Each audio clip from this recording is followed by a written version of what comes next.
نرجعوش ان شاء الله يتم التفكير. عند الاطفال يعني كيكون عندهم مشكله بالنطق دونك عندهم مشكله في التواصل مع الاخرين. بسم الله الرحمن الرحيم.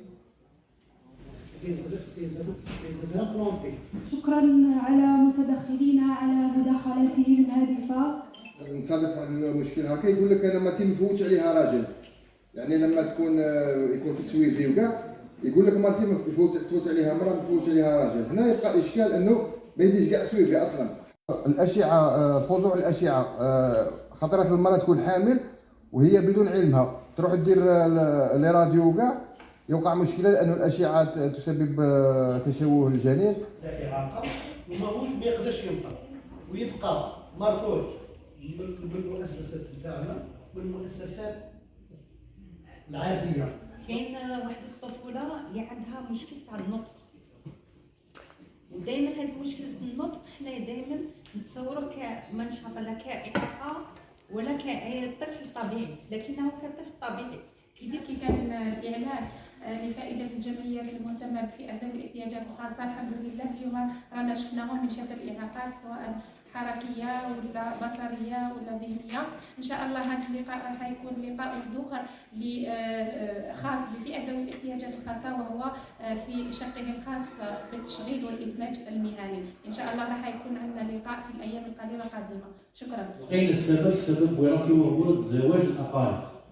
من دخلنا في الدراسة وبدينا في دراسة الفرضيات نتاعنا هو عمل الجمعيات، الجمعيات هما ينظموا مثلا كل واحد على حسب الدرجه تاعو. كاين مثلا جمعيه في تلمسان ناشطه جدا تصيبي لي زوديس عندهم اعمال يدويه يعني تحيري فيها.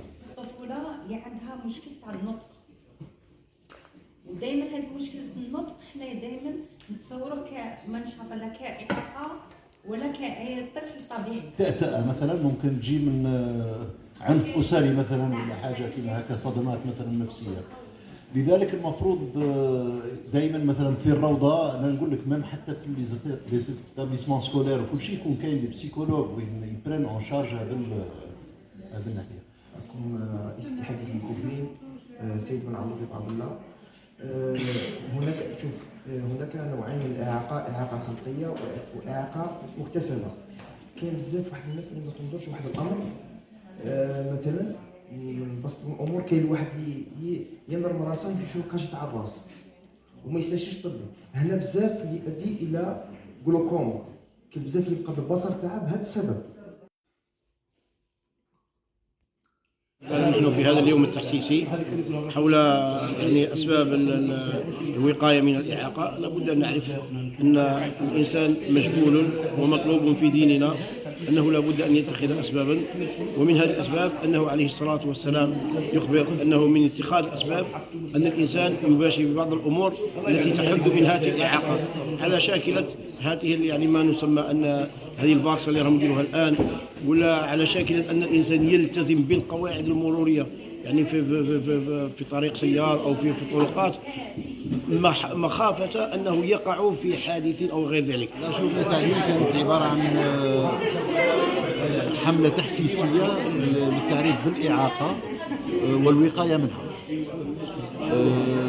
قامت فيها مديرية النشاط الاجتماعي مشكورة بدعم إذاعة بن عباس. قمنا في هذا اليوم التأسيسي في إلقاء محاضرة عن الإعاقة، كيفية الوقاية منها، ونشكر بزاف يعني السلطات مثلا اللي ساعدتنا في هذا. وطنية نيوز، الواقع من المواقع.